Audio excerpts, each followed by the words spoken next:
What's going on, everyone? Welcome back to the show. So today we're going to take a look at Alaska. Now, let me show you this comment. And so if you guys have a race, a Senate race or a House race that you want me to cover, make sure you let me know in the comments below. You can also send me an email, david@thetecshow.com. And I've had a few people in the comments talk about, what about Alaska? What about Alaska? I talk about Ohio. I talk about Iowa, Texas, South Carolina, North Carolina, Maine. I talk about all these different states that Democrats could actually win in, but I don't talk about Alaska.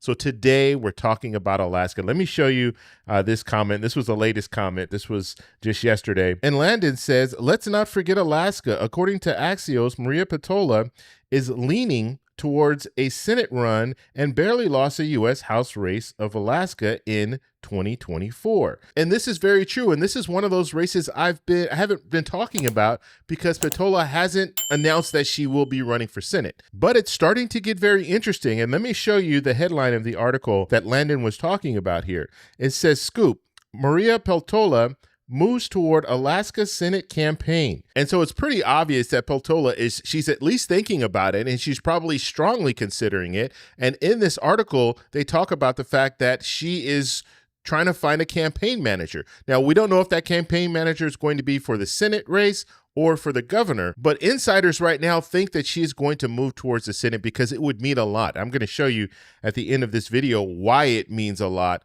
because when we're looking at the different states, if Democrats can win in Alaska, that changes the ballgame. And so let's do a little background on Peltola. So Peltola won 2 House elections in Alaska before narrowly losing in 2024 to Nick Begich. I guess it's Begich. And this was under the state's ranked choice voting system. I'm going to talk a little bit about that at the end of this video as well, because this is very important. And it's also important to note that Trump won Alaska by 13 points, but Peltola, she lost by, I think, like 2 points.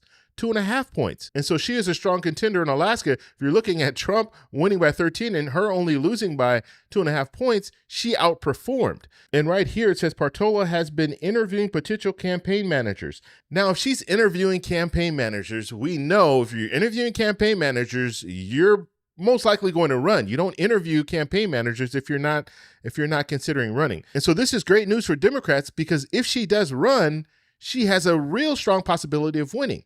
And I know you might be saying, well, she ran for the House of Representatives. The House of Representatives, Senate, it's different. Well, in Alaska, you only have one representative. So that representative is running statewide. And so Alaska is different. Most other states, yes, you have more than one representative in that state, so they have their districts.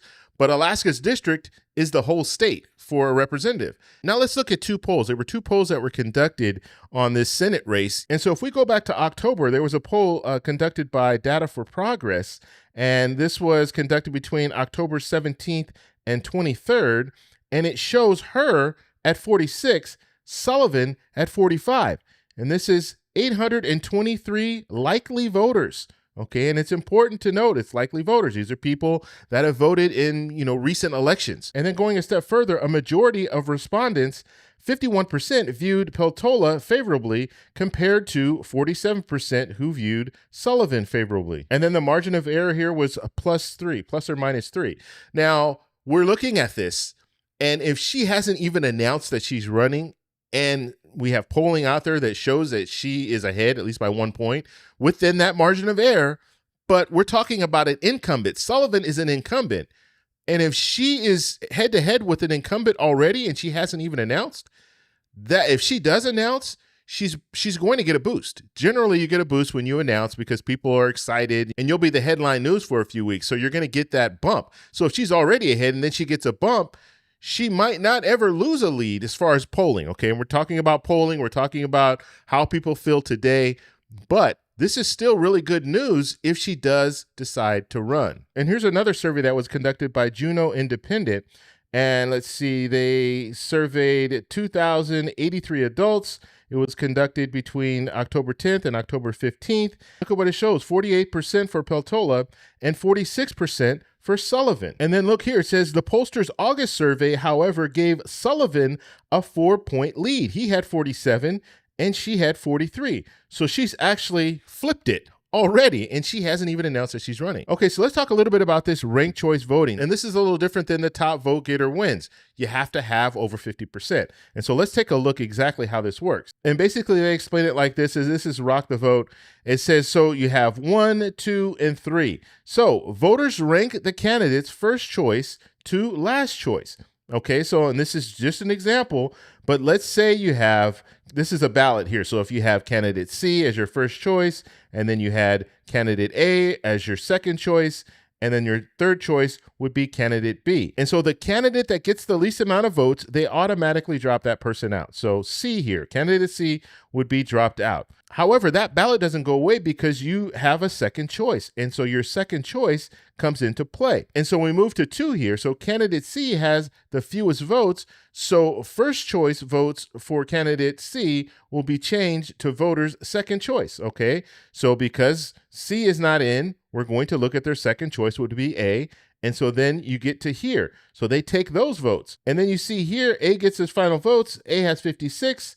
And B has 44. Now, B also receives some votes because some people might have said, some people who voted for C, their second choice might have been B. And so now B has some points, but they don't have enough points to win out. So A wins because A goes over that 50%. And guess what? We've seen this before back in 2022. Back in 22, you had Peltola, you had Palin, and you had Begich. Now, Peltola, initially, she received 40%. And Sarah Palin received 31%. And Begich, I think he received like 28%. But he was eliminated because he was the lowest vote getter. But the people who voted for Begich, their second vote now counts. And this is what happened. Peltola received 55%. Palin received 45%, and Peltola was able to win. So we've seen the same scenario before. And remember, you're running for a representative in the House, but that is a statewide race. So we saw a statewide race in Alaska where Peltola won. She's won twice by doing this. And so now she's considering running for Senate against Sullivan. And let me show you one more illustration here. And this is a bar graph. So what we're looking at here is we're looking at the race in 2024. Now we know Peltola, she lost in 2024. And this was the first choice. So this was the first choice here. And these were the percentages here. So Peltola received 46.37%. Begich received 48.41%. Now, the second choice, Peltola ended up with 48.78%. Begich received 51.22%. Now, when we're looking at that same race in 2024, Harris was at 41.4%.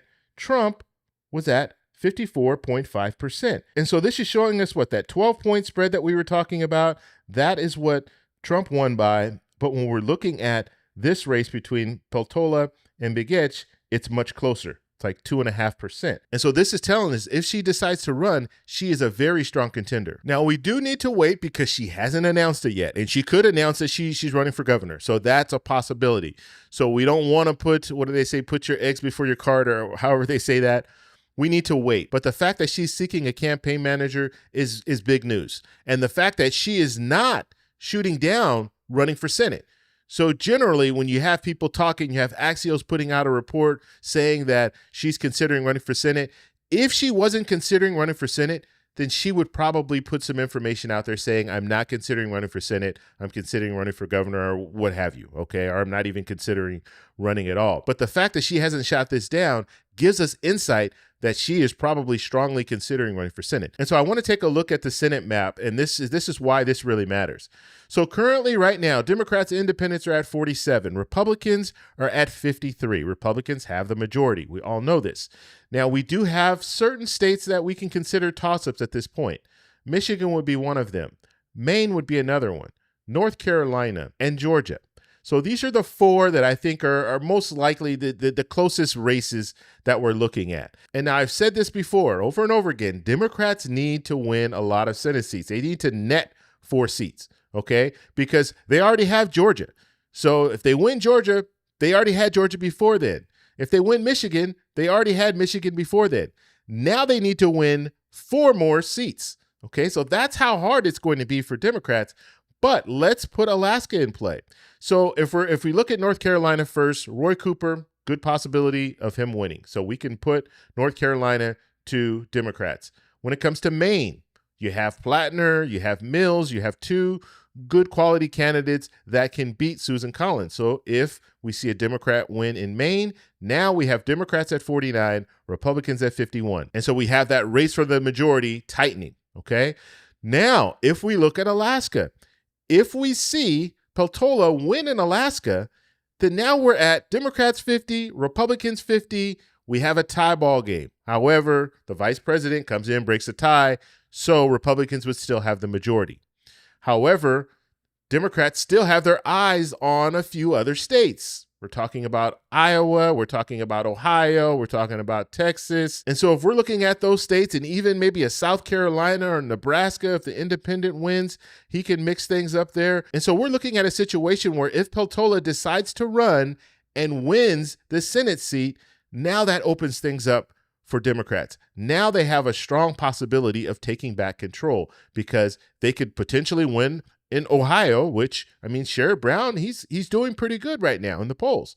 So let's say they win in Ohio. They win in Ohio. Now you have Democrats at 51. You have Republicans at 49. And they don't need to win anything else. They have the majority. But the only thing is, Democrats can't lose any of the states that they already have. If they lose any of the states that they already have, now they're back to square one, and they're going to have to net, instead of 4 seats, they're going to have to net 5 seats. So they need to hold the seats they have and net 4 seats. And so it's not going to be easy, but it's not going to be impossible. And if we see Alaska in play, that will help the Democrats out a lot. And I know Chuck Schumer has been talking to Peltola and trying to get her to run. Last year, he was talking to her, trying to get her to run for Senate. And maybe, just maybe, she will decide to run for Senate in January, and we'll see her move forward, and we'll start looking at the polling. I'll do my the +1 model. We'll do all of that in the future if she does decide to run. But right now, it's looking more and more like she is strongly considering running, and we'll probably have more information by the end of January. I want to know what you guys think. Do you think she should run? Let me know in the comments below. If you like this video, please give me a thumbs up. Please subscribe for more. And remember, stay informed, stay engaged, and I'll talk to you in the next one. Bye. So that's all we have for this video. Make sure if you guys want to send me an email, you can do that, david@thetecshow.com. Like the video, subscribe for more, and check out these videos over here for some more great content. Talk to you later. Bye.